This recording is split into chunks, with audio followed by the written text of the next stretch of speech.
90장 말씀이 육신이 됨. 신성과 인성의 연합은 가장 귀중하고 가장 오묘한 구속의 계획에 속한 진리들 중 하나이다. 바울이 그도다 경건의 비밀이여 그렇지 않다 하느니 없도다.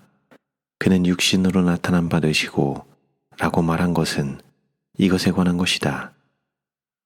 이 진리는 너무도 많은 사람들에게 의심과 불신의 원인이 되어 왔다. 이 세상에 오셨을 때 하나님의 아들이요 사람의 아들이신 그리스도께서는 당신의 사람들에게 이해되지 못하셨다.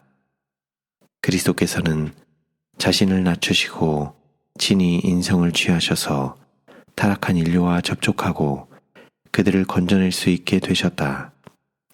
그러나 사람들의 마음은 죄로 어두워지고 그들의 정신 기능은 마비되고 그들의 지각은 둔해졌기 때문에 그들은 인성을 옷 입은 그분의 신적인 특성을 분별할 수 없었다. 그들에게 있는 이 같은 이해의 부족은 그분께서 그들을 위하여 성취하고자 열망하신 사업에 장애가 되었다. 그러므로 당신의 가르침을 강조하기 위하여 그분은 자주 당신의 위치를 규명하고 옹호할 필요가 있었다. 당신의 오묘하고 신적인 특성을 말씀하심으로써 그분은 그들의 마음을 변화시키는 진리의 능력에 적응되게 하는 일련의 생각 속으로 이끌고자 하셨다. 다시 그분은 거룩한 진리를 설명하기 위하여 그들이 잘 알고 있는 전형계의 사물들을 사용하셨다. 마음의 흙은 이리하여 좋은 씨를 받아들일 준비가 되었다. 그분은 당신의 청중들로 하여금 그분의 관심이 그들의 관심과 동일하고 그분의 심장이 그들의 기쁨과 슬픔에 있어서 그들을 동정함으로 뛰고 있다는 것을 느끼게 하셨다. 동시에 그들은 그들의 가장 존귀한 랍비들이 소유한 것보다 훨씬 우월한 능력과 탁월함이 그분 안에 나타나 있음을 보았다. 그리스도의 가르침은 그들에게 지금껏 알려지지 않은 단순과 위엄과 능력으로 특징 지워졌다. 그러므로 그들은 무의식 중에 그 사람의 말하는 것처럼 말한 사람은 이때까지 없었나이다 라고 부르짖었다. 백성들은 그분의 말을 즐거이 들었다. 그러나 제사장들과 랍비들, 진리의 수호자로서 그들에게 맡겨진 사명에 불성실한 그들 자신은 무리들을 그들에게서 떠나 생명의 빛 되신 분에게로 이끌은 계시된 바로 그 은혜 때문에 그리스도를 미워했다. 그들의 성향 때문에 유대민족은 그분의 신적인 특성을 분별하지 못하고 구속주를 거절했다. 그리스도 안에 나타난 신성과 인성의 연합은 성경에도 존재한다. 계시된 진리들은 모두 하나님의 감동으로 된 것이다. 그러나 그것들은 사람들의 언어로 표현되고 인간의 필요에 적절하다. 그러므로 그것은 말씀이 육신이 되어 우리 가운데 거하시는 그리스도께서 하나님으로 불리워지신 것처럼 하나님의 책이라고 불리워질 수 있다. 그리고 이 사실은 성경을 대적하는 하나의 논지가 되기는커녕 그것을 하나님의 말씀으로 믿는 믿음을 굳게 해주어야 한다. 성경의 어떤 부분들은 신적인 것으로 받아들이면서 성경의 영감을 주장하지만 반면에 다른 부분들은 인간적인 것이라 해서 거절하는 자들은 신성이신 그리스도께서 인간과 접촉하시기 위하여 우리와 같은 인성을 취하신 사실을 간과하게 된다. 인간의 구속을 위한 하나님의 사업에는 신성과 인성이 결부되어 있다.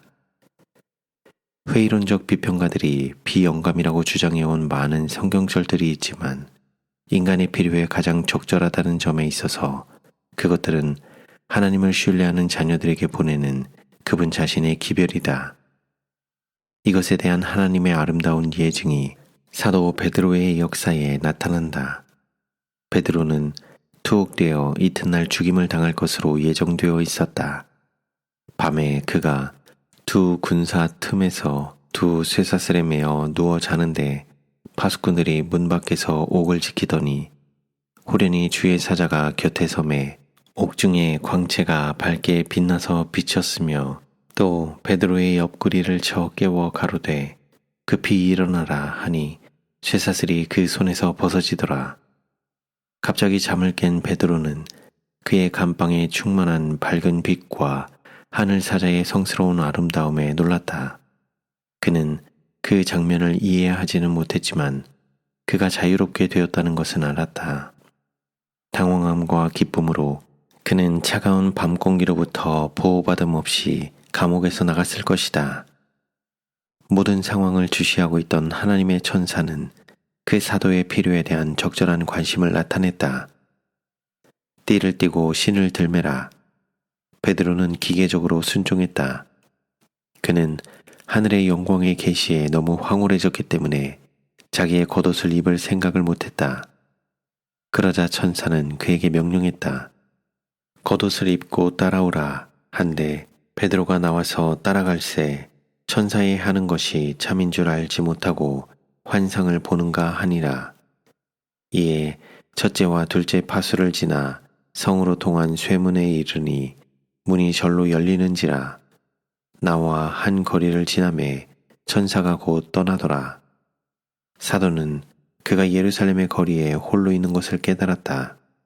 이에 베드로가 정신이 나서 가로되 내가 이제야 참으로 하나의 꿈이나 환상이 아니고 실제적으로 주께서 그의 천사를 보내어 나를 헤롯의 손과 유대 백성의 모든 기대에서 벗어나게 하신 줄 알겠노라. 회의론자들은 하늘에서 온 영광스러운 천사가 이런 단순한 인간의 필요를 돌봐주는 하찮은 일에 주의를 기울인다는 생각을 비웃고 그 이야기의 영감성을 의심할 수도 있다. 그러나 하나님의 지혜로서 이런 것들이 천사들의 유익을 위해서가 아니고 사람들의 유익을 위하여 거룩한 역사에 기록되어 그들이 시험받는 처지에 놓일 때에 하늘이 모든 것을 알고 있다는 생각으로 위로를 받을 수 있게 하였다. 예수께서는 참새 한 마리도 하나님 아버지께서 주시하심 없이 땅에 떨어지는 일은 없으며 그분께서 공중에 나는 모든 작은 새들의 필요를 마음에 두실 수 있다면 그분의 나라의 백성이 될 수 있고 그분을 믿는 믿음을 통하여 불멸의 후사들이 될 수 있는 자들을 더욱더 돌보실 것이라고 당신의 제자들에게 주장하셨다.